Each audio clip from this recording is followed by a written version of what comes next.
Hello and welcome to Business Connections, a program put on by the Dayton Area Chamber of Commerce. I'm Holly Allen, Director of Marketing and Communications for the Dayton Area Chamber of Commerce.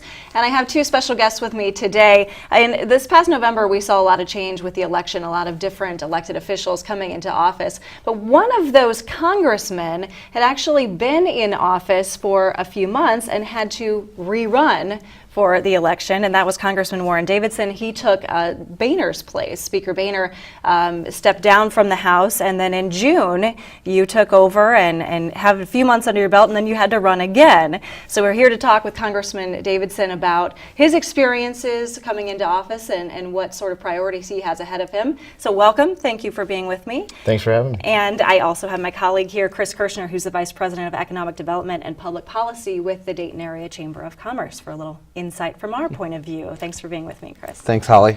Congressman Davidson, I want to talk to you about your unusual experience, I guess. So you've had a busy year. You came into office in June, you got a couple months under your belt, and then you had to turn around and run again in November after that special election. What was that like? It was a lot of campaigning. So in the fall last year, I was not planning to run for Congress. So really right around this time last year, right after Thanksgiving, I started looking seriously at, well, who's likely to be our next congressman? A couple people had said, hey, why don't you think about doing it? So I started to take a serious look at it and put together a campaign. So December 16th, we filed and had a 90-day sprint, basically because the field had already formed. A lot of the campaign was already underway. So we had essentially two primaries that took place on March 15th, one for the special in June and one for the general here in November, or back in November. So a lot of campaigning up till then. 15 Republicans in that primary. We won that by about 8%. So it was a nice win, given a pretty crowded field. A lot of good folks in the race, so it was definitely an honor to win the primary. And then right after that, went into a little bit of downtime, a very different field because there was so much energy in the primary. Right. As a presidential primary, turnout was pretty big, 40% more than normal. And then the special was, Ohio never has an election in June. Right. No one even knew there was an election. We were like, hey, there's a special election. And, people were like, well, yeah, good luck in November. And all this stuff was like, well, don't forget to vote in June. So right. Very low turnout, but won that one, 78%, something like that. So Wow. It was a nice win. Right. We were doing a little more than the other guys in terms of pushing turnout, so that's a little higher than average in the district. So then, June 7th won that, June 9th took office, and wow, there's like no real transition. Yeah, Right. So had like 3 hours of orientation. I'm on the floor swearing, and they go, here's a voting card, and then I have to go vote.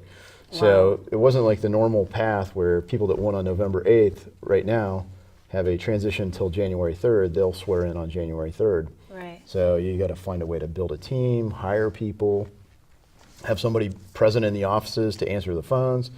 So it was a pretty big whirlwind. Was there any interaction there with Mr. Boehner as you kind of transitioned and took office? Sure, a little bit. He congratulated me right after the primary win, and then we met in April. He spent a fair bit of the winter in Florida, and we met in April. He came up, spent about an hour and a half talking, gave me a little bit of his input, and then we started getting input from lots of folks, but had to find a way to make it work. But get our staff together, got a First Amendment in and passed before we took off in July for the presidential primaries, and then an August work period back in the district. So in August, we brought the whole newly formed staff to Ohio, everyone from DC, because some of the people, from other parts of the country, they're not from right here in the district, but they're Right. working in the DC office. And then we've also got a district staff, so we wanted everyone to get to know one another and find a way to work together. So we brought them out here for 2.5 days, 3 days during the week of the Darke County Fair. So fairs, go see that. Darke County is the largest and one of the largest county fairs anywhere. Right. So came out, spent a little bit of time at that, but spent a lot of time planning on how to work with one another, what kinds of things we would be focused on, and then we've been functioning in the office. Took October, put together another campaign.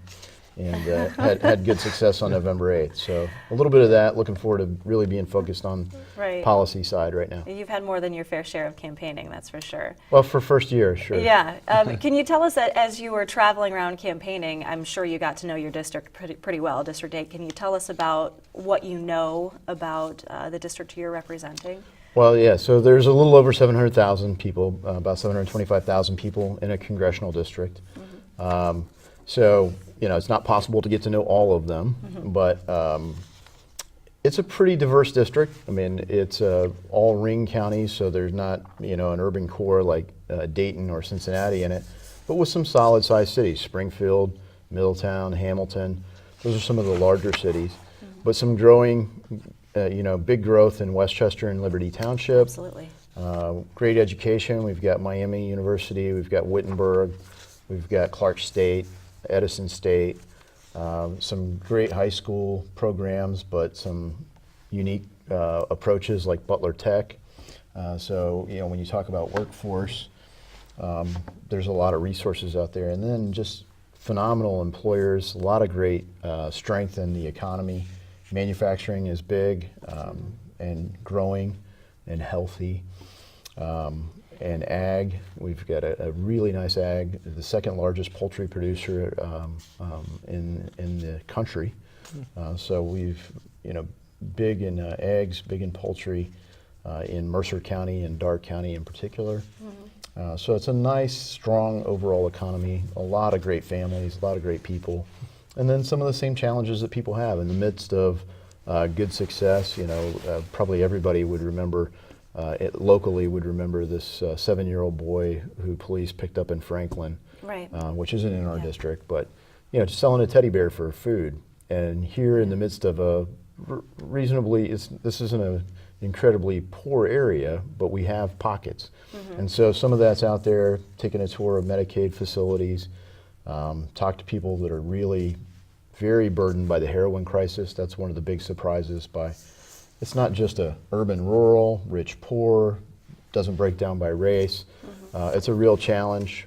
And so, you know, you start to deal with problems that, you know, day to day, we haven't necessarily come into contact with personally, but as you really start getting into the representative role and listening and talking to people, there's a lot to be thankful for, a lot of good successes, and then some challenges. Right. And you talk about the economy, which of course, you know, fuels how healthy our communities are. And of course at the Chamber, we love seeing people with a business background take office, and you have that kind of background. And since this is kind of a getting to know you, new Congressman, can you tell us about your experience and your background in business, in particular in manufacturing? Yeah, thanks for that. So in 2000, I was an Army officer. I was really thought I would be a career soldier, career Army officer. But I was looking at, well, what am I going to do? I had decided to get out, which is a whole separate story. And I had gone to consider taking a job as a plant manager just outside of Chicago for a big, you know, multi-billion-dollar, you know, multinational company. And had a good career path and everything else. And it was right before Easter of 2000. Came home and my dad said, hey, why don't you come work with me? And he had about 20 people in a small job shop. And I was like, well, you know, Dad, I'm, you know, so on and so forth. And took a tour through the shop, and his shop foreman at the time said, I think all them computers are a fad, which is a real quote. And I thought, it'd probably make a difference here. So I told him I would give him a year, went to work with him, and then, you know, we wanted to change a lot. He had 4 stamping presses at that time, and I felt like that was the area we should focus on. Started getting wins there, and in 2002 I started a separate company. Wasn't quite ready to change all the way. That was complementary in terms of supplying the stamping business with tooling. Okay.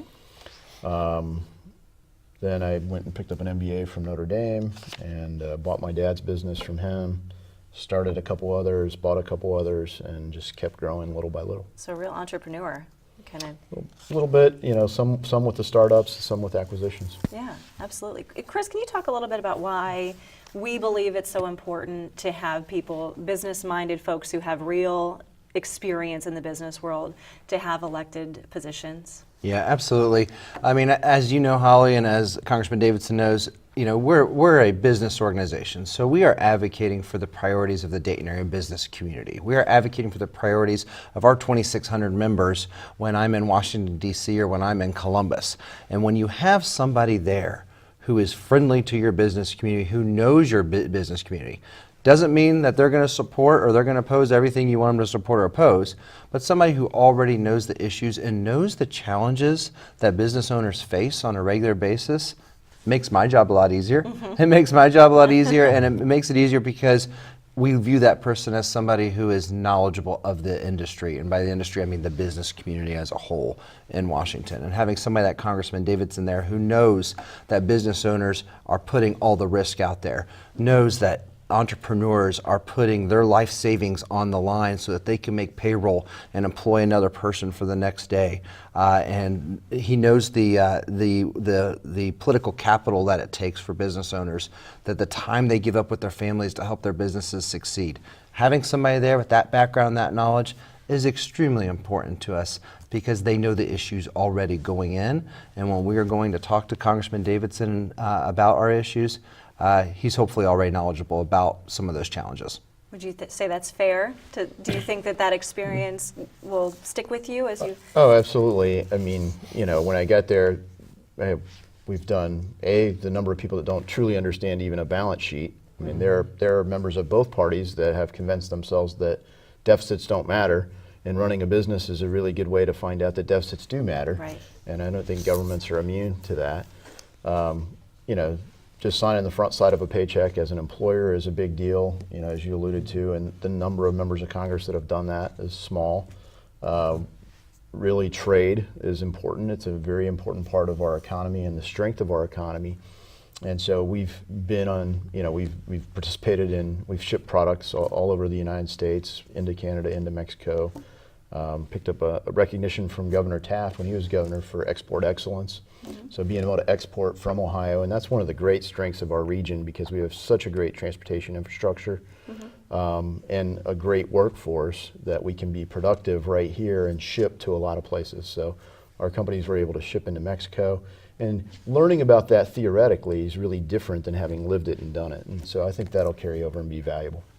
What would you like to see the federal government do to help small businesses succeed? I think the number one thing is to fix our corporate tax code. As I like to say, it's not like Tim Cook, who's the CEO of Apple, or Mark Zuckerberg, are generally considered right-wing ideologues. If anything, they're on the left ideologically, but they hold hundreds of billions of dollars of cash, a couple hundred between the two of their companies, offshore, because our corporate tax code's broken. I mean, they're rational people. It's not ideology that's driving these kinds of things. And so, frankly, Budweiser's owned by a Belgian company right now.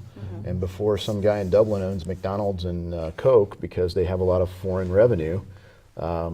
Let's fix our corporate tax code. We already have, America continues to be the world's land of opportunity, but we have the world's best markets for goods, services, capital, intellectual property, all kinds of things, but we don't have the best place to recognize revenue and to really, all that cash that's parked offshore, even if it's not being directly invested, can be parked in the United States, and that'd be available as credit facilities. I think that's one of the most important things that will drive our growth rate and really create more good jobs for people. You spoke to chamber members just today, and you mentioned that transportation and infrastructure you think will be a big win for 2017 for the federal government. And that's something that obviously, Chris, that has been a big priority for us. Can you talk first about why our members have been so focused on that as an issue, and then I'll get to you, Congressman, and talk to you a little bit about your take on it. Right, absolutely. Well, our members pay a little something called federal gas tax every single day they go to the pump. And so they are shipping dollars to Washington, D.C., and they like to see a ROI on those dollars that they're investing into transportation. Now they're investing them through their gas taxes and through other means. But seeing some of those dollars flow back here to the state that can then ultimately be invested in our aging infrastructure system is something that's extremely important to the Dayton Area Chamber of Commerce. We worked very hard to get the I-75 modernization project done in downtown Dayton. This just came to complete this year. It was a $370 million infrastructure investment. And the reason why the Chamber got behind it, the number one reason is because we had a manufacturer, and Congressman Davidson will appreciate this, who came to us and said, if you don't fix I-75, it's going to make my shop unattractive because I can't get just-in-time deliveries from my trucks when there's a backup on I-75. And if I can't get just-in-time deliveries, I have to shut down my line, and that makes it unattractive for us to keep our presence here in Dayton. That's a big concern for the Chamber of Commerce, right? The Chamber of Commerce wants to see business thriving, wants to see business growing. So we jumped in and helped solve that problem. And we advocated hard to get that project finished and completed. And we're proud that it did. It took 10 years.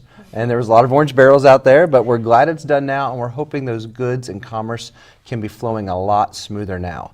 And we're going to continue to work with federal government on a transportation reauthorization bill in the future. We know that's coming up here in 2020.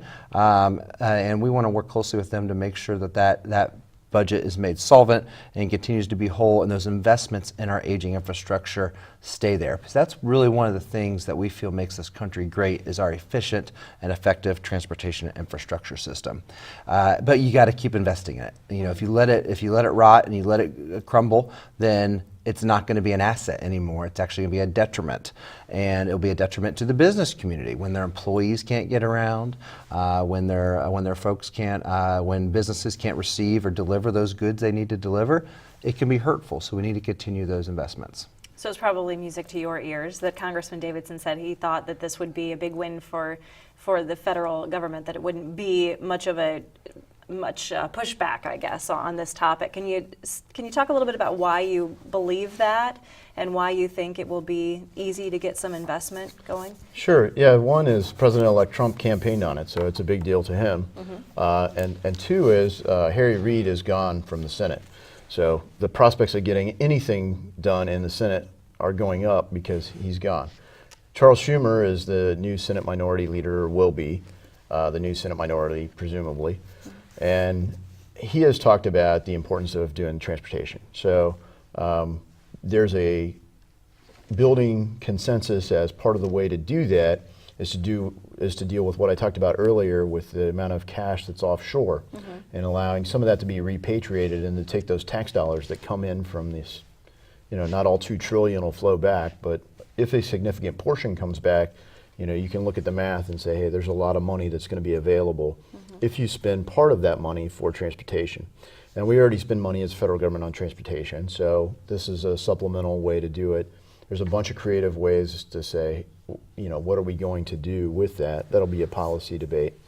But the will to do transportation investment is there, and the need is there. So when you look at the existing status quo in transportation, you know, about 30% of those tax dollars that you talk about off the fuel tax are going to things like RTA, which is helpful for some communities, but it's not, you know, really a federal issue. It's really largely local. So those are federal funds that are going to local transportation dollars. And so a lot of the good ideas that people have had over time have crowded into what was otherwise potentially a more sustainable funding mechanism. So in the area, you know, you talked about how important downtown is.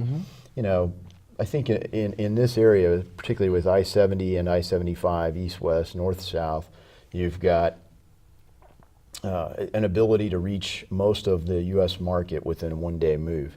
So for people that are in manufacturing or distribution, you know, even say retail, if your distribution facilities here, we've seen lots of growth in those types of facilities in our area. Yes. The transportation piece is really important, and that means that you can locate and invest capital here, which is going to drive jobs.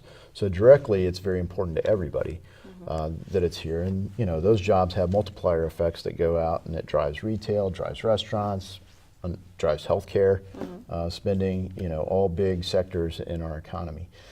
So I think the will's there because there's a path from the presidency and a path from the Senate. And I will say too, not just in terms of the spending, there were things under the current administration where they wanted to talk about taking away tax-favored treatment for bonds that were out there that even local governments invest as a way to raise capital to fund local projects. So not only were federal projects challenged, the funding mechanism for transportation improvement districts was at risk because there was active discussions in the IRS about treating those differently and disallowing these types of partnerships. So I think the path to doing better transportation investment, better funding mechanisms for it are going to be a lot better in the future. You touched on a lot of industry sectors that are so important to us, logistics, manufacturing. We can't talk to you and not talk about Wright Patterson Airforce Base. It's the largest employer in our area, the largest single-site employer in the state of Ohio. It's a big priority for our business community. It's an economic engine for the area. And each year, members of our Dayton area business community, they travel to Washington, D.C. for an annual fly-in, and they talk about the importance of Wright Patterson Airforce Base. And we talk about BRAC is such a big conversation here, and we've come out on the positive side of some realignment policy. Can you talk about what we can do to ensure the continuation of successes for Wright Patterson Air Force Base, that they continue to grow and be supported by our federal government? Yeah, great question. Wright Pat is very big, as is Springfield Air National Guard Base. And when you look at it, the number one thing is have a relevant mission. And both those facilities do. Our smaller Guard and Reserve armories do as well. So we're pretty well positioned in that sense. The number two thing is the people that are in those units have to execute well. So the community can love them, but if they're not accomplishing the mission, that's a problem. And so Secretary of Defense and other people are going to have to take that into consideration. And these guys are accomplishing their missions. They're doing great things. They have great missions in the first place. They do great work in terms of the airmen that are working on the base and the civilian employees that help those folks succeed. So accomplish the mission. And then second, you look at the community support and then the way the base is run. So you can accomplish the mission, but you can do it in a way that everyone hates being there. What they don't. Wright Pat was recognized as a top destination for the military, great community, and that starts to build the bridges between the great place to live, great place to work, just a phenomenal community to be a part of. And Ohio's done some great things for retirees in terms of creating tax favored status for people on retiree pensions. So I think we're doing a lot of great things there. And when you look at the way ahead, defense is President Obama had a policy of linking defense spending to entitlement spending and domestic spending, which is a policy decision, but it's not entirely rational.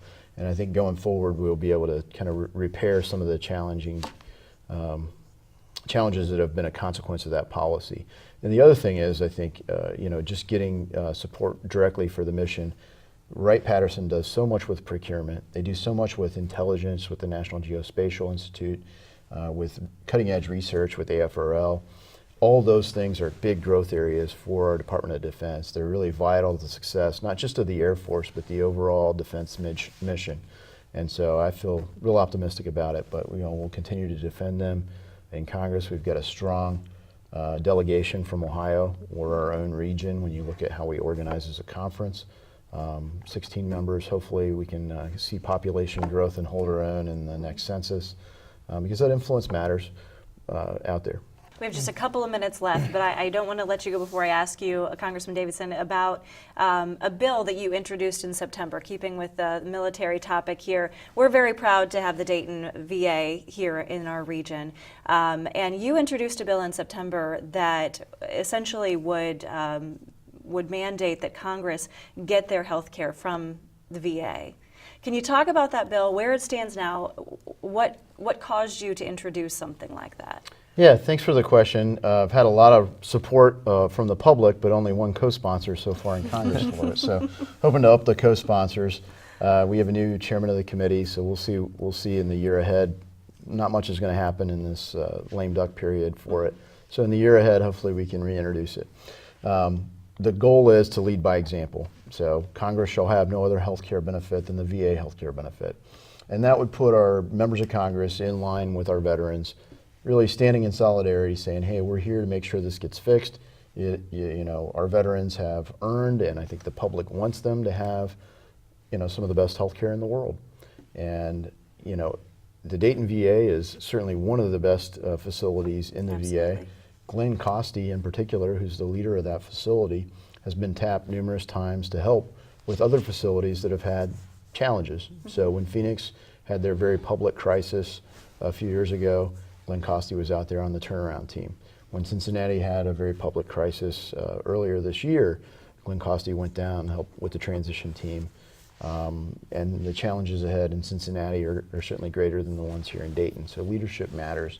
The community involvement matters, all the kinds of things that go into creating a culture and an organization. But the kind of general consensus is that the best thing to make sure that the VA improves and sustains those improvements is consistent and continual oversight. And so what better way to do that than to make sure members of Congress and their staffs, who are all over the United States, just like veterans are in and out of those facilities all the time. And then we have other programs out there that are designed to help veterans access care that isn't either timely or available at a VA facility. And so there are 7 different choice programs right now. And so I think it's a prime opportunity to kind of consolidate those 7 choice programs into one that functions, and veterans can go out and have a choice program that's high functioning. We've had veterans who've waited, we had a woman who was an Air Force veteran wait from February to August to try to qualify for a program that wasn't intended to take time to implement at all. Right. And then we also had people that have had their reimbursements not paid, and so it's hit their credit ratings. So when veterans come and they talk, we've had people from VAs come and talk to us about, kind of whistleblower, here's issues that we're dealing with. It's popular to say that Congress and their staffs are there because you'll see it firsthand, and then you'll get the kind of oversight that'll help change the culture. Well, we will keep updated on that. We'll keep an eye on that, Bill. Thank you so much for being with us today, Congressman Davidson. Congressman Warren Davidson here with us today, and of course, Chris Kershner from the Dayton Area Chamber of Commerce. Thank you both for being with us and talking today. We appreciate it. Thank you. If you want to learn more about the Chamber and what we're up to, if you want to take a look at Chamber events on our calendar, you can go to DaytonChamber.org, and you can always keep up to date on Facebook, Twitter, and LinkedIn. Thanks so much for being with us today. Have a good day. Today's program was a great opportunity to meet and learn more about the leadership and vision of recently elected Congressman Warren Davidson, who won the 8th Congressional District of Ohio seat, vacated by longtime Chamber friend and Speaker of the House, John Boehner. Congressman Davidson is a unique leader in several aspects. First, he is a West Point graduate and former Army officer, unique in that there are fewer and fewer men and women from the military services that hold elected office in Washington, thus allowing him a unique perspective on our military and security of our nation. Secondly, he's an experienced business owner, a person who understands the many challenges faced by America's small businesses.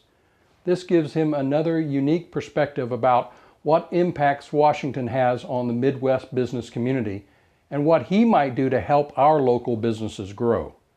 And last but not least is his manufacturing background and geographical understanding of his district. The 8th District has had the distinct pleasure to have been led from leadership from the South. Davidson hails from the northern side of the district, where he was an active leader in the Dayton Region Manufacturing Association, is a manufacturing business owner who is a strong pro-business advocate. These strengths make Congressman Davidson a strong leader for a manufacturing and military region like ours, and one who will bring common sense ideas to Washington from the Miami Valley. It is an honor to welcome him to the show today, and we look forward to him having a strong working relationship with our business community.